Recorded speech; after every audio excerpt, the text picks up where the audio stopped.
पाकिस्तान में हालात लगातार खराब होते जा रहे हैं और विद्रोही गुटों का प्रभाव बढ़ता जा रहा है। और सबसे खतरनाक बलूच लिबरेशन यानी बीएलए आर्मी ने बीते 7 दिनों में 2 बड़े हमले किए हैं और बीएलए ने दावा किया है कि इन हमलों में 300 से अधिक पाकिस्तानी सैनिक मारे गए हैं। और सबसे हालिया हमले में बीएलए ने एक बस में बम विस्फोट करके 90 सैनिकों को मारने का दावा किया है। यह साफ संकेत है कि पाकिस्तान में सुरक्षा व्यवस्था पूरी तरह चरमरा चुकी है और विद्रोही अब खुलकर अपने इरादे जाहिर कर रहे हैं। जहां पे 7 दिन पहले बलूच लिबरेशन आर्मी ने पाकिस्तान में एक ट्रेन को हाईजैक कर लिया और बलोन घाटी की टनल नंबर 8 में इस ट्रेन को विस्फोटकों से उड़ा दिया गया। और फिर बीएलए के लड़ाकों ने पहले सैनिकों को बंधक बनाया और फिर 214 सैनिकों को मारने का दावा किया। इसके बाद भी आतंक थमा नहीं और फिर बीएलए ने पाकिस्तानी सेना की एक बस पर आत्मघाती हमला कर दिया जिसमें 90 सैनिकों की मौत की बात कही जा रही है। हालांकि पाकिस्तान सरकार और सेना इन हमलों के सही आंकड़ों को छिपाने की कोशिश कर रही है और अब बलूच लिबरेशन आर्मी पर काबू पाने में पाकिस्तान की सेना पूरी तरह असफल साबित हो रही है। इसके अलावा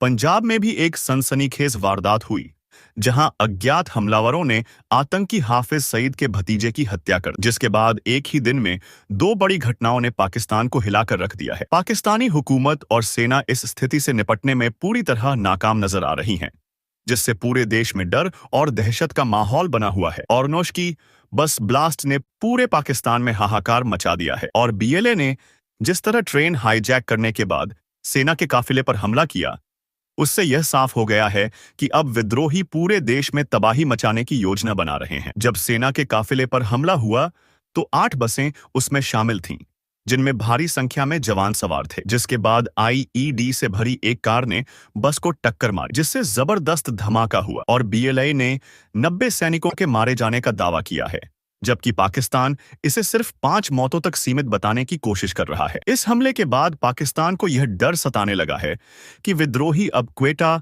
कराची और इस्लामाबाद जैसे बड़े शहरों में भी तबाही मचा सकते हैं। इसलिए अब बलूचिस्तान में बढ़ते विद्रोह का असर अब चीन तक पहुंच चुका है, जहां पे पाकिस्तान में चीन के अरबों डॉलर के सीपीसी प्रोजेक्ट पर सीधा खतरा मंडरा रहा है। और बीएलए के लड़ाकों ने एक वीडियो जारी करके साफ कहा है कि उनके हमलों का मुख्य उद्देश्य चीन और पाकिस्तान को सीधा संदेश देना है और दावा किया जा रहा है कि बलूचिस्तान से तुरंत बाहर निकलो। बीजिंग में इसको लेकर चिंता बढ़ गई है क्योंकि चीन के आर्थिक हित इस क्षेत्र में जुड़े हुए हैं। पाकिस्तान की सरकार और सेना इस हालात को संभालने में नाकाम हो चुकी है और अब देश पूरी तरह बर्बादी की ओर बढ़ रहा है। बीएलए के अलावा अन्य विद्रोही संगठन भी सरकार और सेना के खिलाफ अपनी कार्रवाई तेज करने की तैयारी में हैं, जिससे आने वाले दिनों में पाकिस्तान में और अधिक खून खराबा देखने को मिल सकता है। और अब पाकिस्तान की खुफिया एजेंसियां और सेना बलूच लिबरेशन आर्मी, बीएलए और अन्य विद्रोही गुटों को रोक पाने में पूरी तरह विफल साबित हो रही हैं। जिसके बाद पाकिस्तान आर्मी ने दावा किया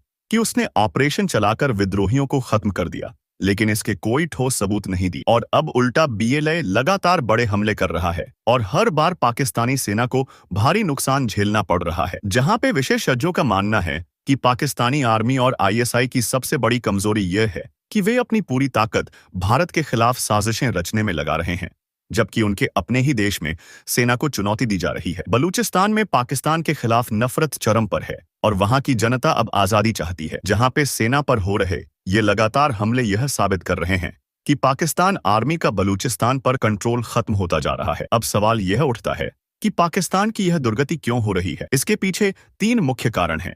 नंबर 1, बलूचिस्तान में जनता की नाराजगी। पाकिस्तान सरकार बलूच लोगों पर अत्याचार कर रही है, जिससे वहां के लोग विद्रोही गुटों का समर्थन कर रहे हैं। बीएलए जैसे संगठन स्थानीय जनता की मदद से हमलों को अंजाम दे रहे हैं। नंबर 2, चीन पाकिस्तान इकोनॉमिक कॉरिडोर सीपीसी का असर। बलूच लड़ाकों को लगता है कि चीन और पाकिस्तान उनकी जमीन का इस्तेमाल अपने फायदे के लिए कर रहे हैं, इसलिए वे चीन और पाकिस्तान दोनों को बलूचिस्तान से निकालना चाहते हैं। नंबर 3, पाकिस्तानी सेना की नाकामी। पाकिस्तानी आर्मी ने अब तक हजारों बलूच नागरिकों का अपहरण और हत्या की है। अब यह गुस्सा बगावत में बदल चुका है और लोग पाकिस्तान से आजादी की मांग कर रहे हैं। और बलूचिस्तान संकट के बीच पाकिस्तान की सरकार और सेना के बीच भी मतभेद बढ़ते जा रहे हैं। एक तरफ प्रधानमंत्री शाहबाज शरीफ और उनका प्रशासन बातचीत से हल निकालना चाहता है, जबकि दूसरी तरफ सेना सिर्फ गोली बारूद से जवाब देने में यकीन रखती है और इस मतभेद का फायदा उठाकर विद्रोही गुट और भी ताकतवर हो रहे हैं। पीपल्स पार्टी के नेता पलूशा खान ने संसद में कहा, हम ग्लोबल आतंकवाद की लिस्ट में नंबर 2 पर हैं। अगर हमने अब भी आंखें नहीं खोली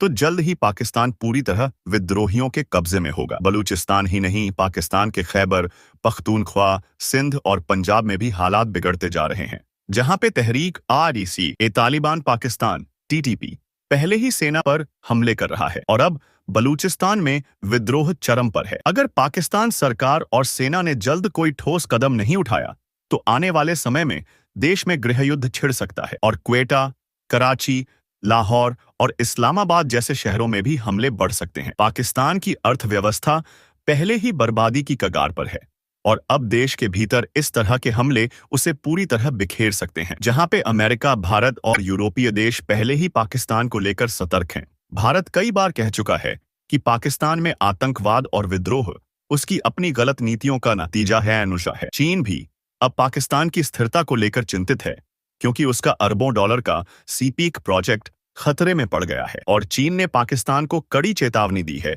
कि वह जल्द से जल्द बलूचिस्तान में सुरक्षा बहाल करे, वरना उसे बड़ा आर्थिक नुकसान उठाना पड़ेगा। अब यह साफ हो चुका है कि पाकिस्तान तेजी से बर्बादी की ओर बढ़ रहा है और बलूचिस्तान में BLA की ताकत बढ़ती जा रही है। सेना कमजोर हो रही है और सरकार लाचार नजर आ रही है। अगर जल्द ही पाकिस्तान ने हालात नहीं सुधारे तो आने वाले दिनों में यह देश और भी बड़े संकट में